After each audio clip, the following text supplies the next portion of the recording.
ታሪክ ነብይ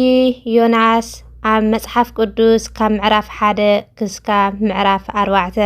በስመ አብ ወወልድ ወመንፈስ ቅዱስ አሐዱ አምላክ አሜን። ዮናስ ንእግዚአብሔር ምእዛዝ ከም ዝኣበየ ከምዚ ዝብል ቃል እግዚአብሔር ናብ ዮናስ ወዲ ኣማቴ መጸ ተስእ ናብታ ዓባይ ከተማ ናብ ነነዌ ኪድ ግፍኣታ ኣብ ቅድመይ በፂሑ እዩሞ ኣብ ልዕሊኣ ስበኽ ዮናስ ግና ካብ ገጽ እግዚአብሔር ከሃድም ናብ ተርሲስ ተልዓለ ናብ ኢዮጴ ከዓ ወረደ ናብ ተርሲስ እትሓልፍ መርከብ ድማ ረኸበ ካብ ገጽ እግዚአብሔር ምእንቲ ከሃድም ምስኣቶም ናብ ተርሲስ ክኸይድ እውን ዋጋ ከፊሉ ናብ መርከብ ኣተወ እግዚአብሔር ድማ ናብቲ ባሕሪ ብርቱዕ ንፋስ ሰደደ እታ መርከብ ክትስበር ክስካዕ ትቐርብ ኣብቲ ባሕሪ ብርቱዕ ማዕበል ኮነ እቶም መርከበኛታት ድማ ፈርሑ ነፍሲ ወከፎም እውን ነናብ ኣምላኾም ተማህለሉ ክብደት እታ መርከብ ምእንቲ ክቐለሎም ከዓ ኣብ ውሽጣ ዝነበረ ኣቕሑ ናብ ባሕሪ ደርበይዎ ዮናስ ግና ናብቲ ታሕተዋይ ክፍሊ እታ መርከብ ወሪዱ ከቢድ ድቃስ ደቂሱ ነበረ እቲ ሓለቃ መርከብ ከዓ ናብኡ ቀሪቡ ንምንታይ ትድቅስ ተስእ ምናልባሽ እግዚአብሔር ከይንጠፍእ እንተዘከረና ስም ኣምላካ ፀውዕ በሎ ንሳቶም ድማ እዚ መከራ እዚ ብሰንኪ መን ከም ዝረኸበና ምእንቲ ክንፈልጥሲ ንዑ ዕፃ ነውድቕ ተዋሃሉ ሽዑ ዕፃ ኣውድቑ እታ ዕፃ ከዓ ኣብ ዮናስ በፅሐት ንሳትን ከዓ በይዛኻ ንገረና እዚ ረኺቡና ዘሎ መከራሲ ብሰንኪ መን እዩ ስራሕካ እንታይ እዩ ካበይ ከመፂኻ ሃገር ካበ እዩ ካብ ምን ወገን ከኤኻ ኢሎም ጠይቕዎ ንሱ ከዓ ኣነ እብራዊ እየ ነቲ ባሕርን ንቑፅ የብስን ዝፈጠረ ንኣምላኽ ሰማይ እግዚአብሔር ዘምልኽ እየ በሎም ሽዑ እቶም ሰባት ንሱ ካብ ገጽ እግዚአብሔር ይሃድም ከም ዘሎ ባዕሉ ስለ ዝነገሮም ፈሊጦም ነበሩ የመናውን ፈርሑ እሞ ስለ ምንታይ ደኣ እዚ ገበርካ በልዎ እቲ ባሕሪ ማዕበሉ እናበርትዐ ይኸይድ ስለ ዝነበረ ከዓ ንሳቶም ባሕሪ ከሃድአናስ እንታይ ንገብረካ በልዎ ንሱ ድማ እዚ ብርቱዕ ማዕበል ብሰንከይ ከም ዝበፅሐኩም ፈሊጣ ኣለኹሞ ኣልዒልኩም ናብ ባሕሪ ደርዊኒ እቲ ባሕሪ ከዓ ከሃድአልኩም እዩ በሎም እቶም ሰባት እናቐዘፉ ናብ ምድሪ ክምለሱ ኣበርቲዖም ይጽዕሩ ነበሩ ግና እቲ ባሕሪ ማዕበሉ እናበርትዖም ስለ ዝኸደ ኣይኮነሎምን ሽዑ ኦ እግዚአብሔር ንልምነካ ኣለና ምእንቲ ነፍሲ እዚ ሰብ እዚ ኣይተጥፍአና ኦ እግዚአብሔር ዝፈተኻዮ ጌርካ ኢኻሞ ንጹህ ደም ኣብ ልዕሊና ኣይኹን ኢሎም ናብ እግዚአብሔር ተማህለሉ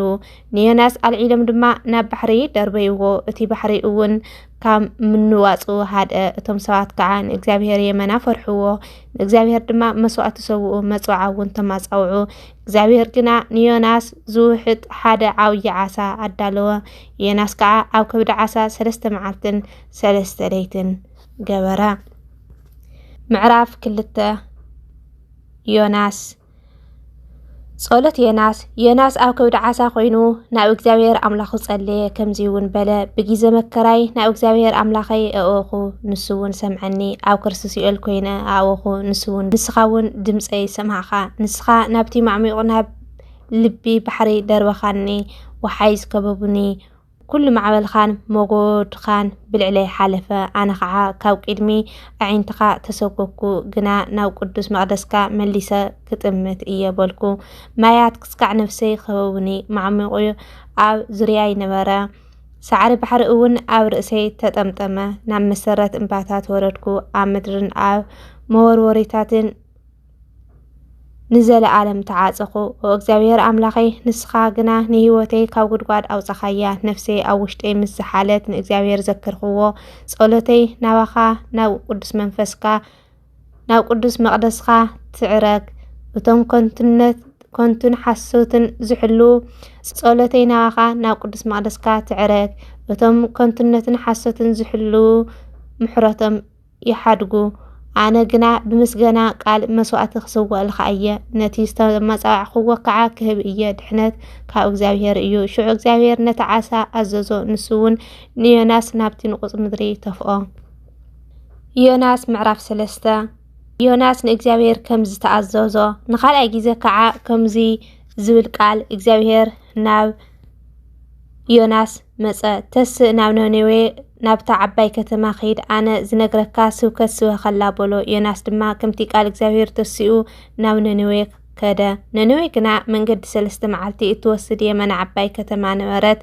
يوناس نافتا كتما كأتو حانتي معلتي مستوقعزة أو وشتي إذن سلست معلتي زياتن ننوي كتكلوات إيائلو أو وجه سو ننوي كعا نكزاوير آمونو صوم دما أو وجو كلهم سباتون كاو عبيتون كسكعان عشتم وجه تخادنو إزور أزي ناو نقوس ننوي بزحا نسدما كاو زفانو تنسيو لبسي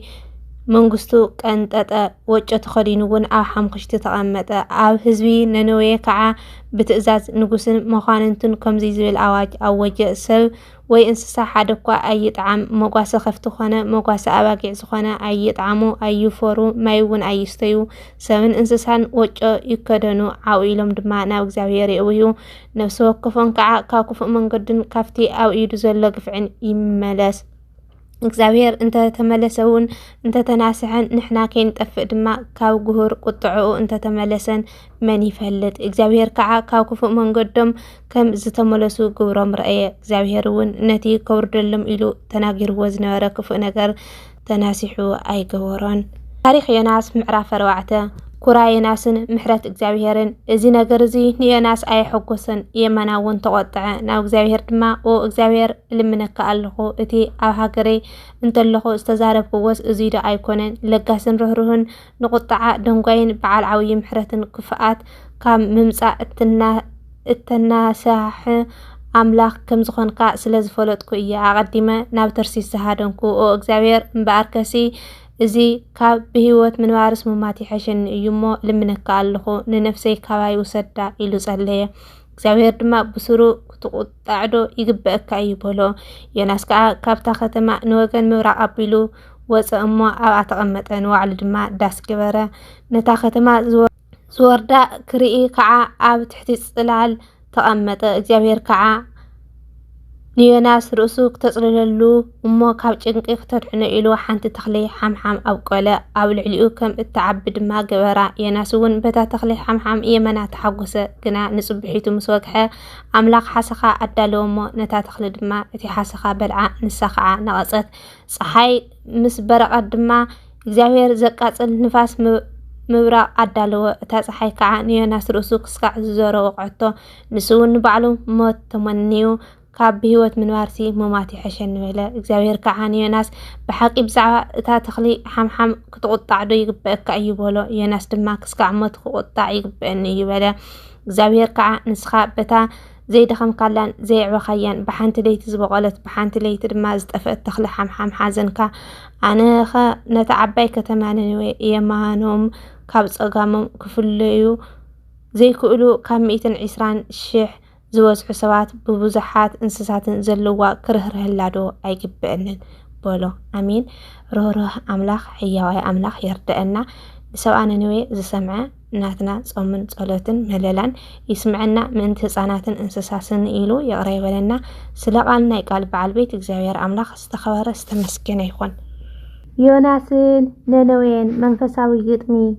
ካብ ትእዛዝ ኣምላኽ ካሃድም ብሓሳብ ምሰውጠነ ነብይ ዮናስ ናብ ባሕሪ ዝተኣመነ ነነዌ ኪድ ዝብል ቃል እናሰምዐን ከሎ ዝበረረ ናብ ተርሲስ ገጹ መርከብ ተሳፈረ ግን ኣበይ ይተሓ ካብቲ ኩሉ ዝርኢ ማዕበል ተላዒሉ ባሕሪ ኮይኑ ሰማይ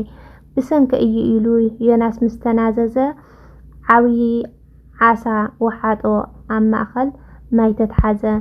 3 መዓልቲ ኣብ ከርሲ ጸልማት ከም መቃብር ኮይኑ ዝለዓለ ጭንቀት ዮናስ ግን ጸለየ ንሱ ኣፍሰሰ ኣምላኽ ድማ ሰምዖ ካብ ዓሳ ኣውፂኡ ኣሐደሰ ናብ ነነዌ ኣተወ ቃል ኣምላኽ ሒዙ ከተማ ክትጠፍእ እያ እናበለ ኣውጁ ልቦም ተተንከፈ ሰባት ነነዌ ካብ ንጉስ ክስካብ እንስሳ ብንስሓ ተሓጽኡ ካብ ኩሉ ደውየ ጾም መዓልትታት ጸሎት ምሕረት ቀየረነት ሁሉ ዝመጸ መዓት ዮናስ ነነዌን ዓብዪ ትምህርትና ኣምላኽ ርህሩህ እዩ